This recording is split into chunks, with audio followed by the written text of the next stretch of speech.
Military service changed my life. It taught me about what it means to be selfless, what it means to fight alongside your fellow Americans for them, to be laser focused on a mission. And it's the greatest thing I could have done with that period of time in my life, where I could be doing a lot of other things. In every generation, you have to ask yourself the question, if not me, then who's it going to be? If not this generation, then we're passing the buck to the next generation. And so my challenge to this generation is, are you ready to step up? Are you ready to take the lead? Because generations before you, all the way back to the revolution, stood up for a principle, stood up for country, stood up for freedom, stood up against tyranny. And then they didn't just talk about it. Soldiers and warriors and others step up and grab a rifle and actually do something about it. They say, you have to come through me if you want to take our freedom. You have to come through me. They did it then, and they've done it in every successive generation. And are you able to step up to that task? Do you understand the purpose-driven life? Do you understand principles larger than yourself, that our rights are endowed by a creator, not from government?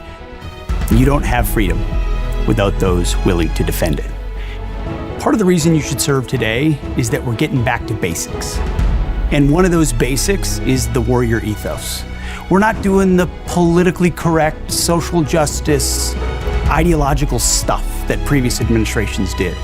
This is the back to basics of readiness, of accountability, of standards, of lethality, and of war fighting. With President Trump at the helm, we're going to have your back. We will have your back when we ask you to do difficult things. You will be equipped with the best equipment in the world. You will be given a clear and narrow mission that's focused on our country and our country's interests.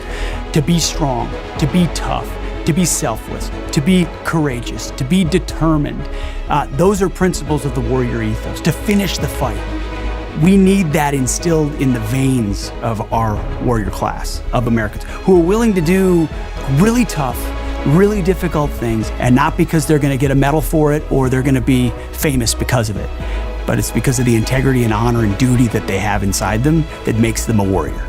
You see, the world looked at Joe Biden and felt like they could take advantage of America. We were chumps. We were weak. We were woke. We were focused on other things. They look at President Trump and they say, this is a guy who's serious, substantive, he's rebuilding the military, and I don't want to mess with him.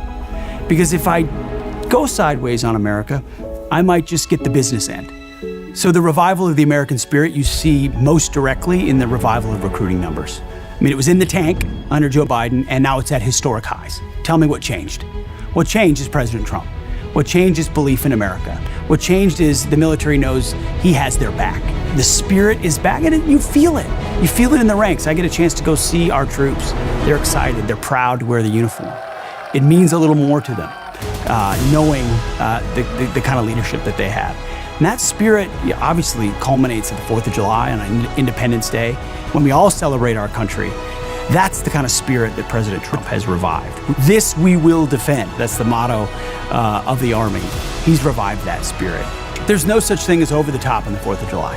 When you consider what those men did 249 years ago in signing that declaration, they were signing their own death warrant. Yet we don't have this blessing without that. So buy more fireworks, make them bigger, buy more hot dogs, spend more time, celebrate the 4th of July. Do it big, because we are blessed to live in this country right now. I'm Pete Hegseth. I'm the Secretary of Defense, and may God bless our military and God bless our country.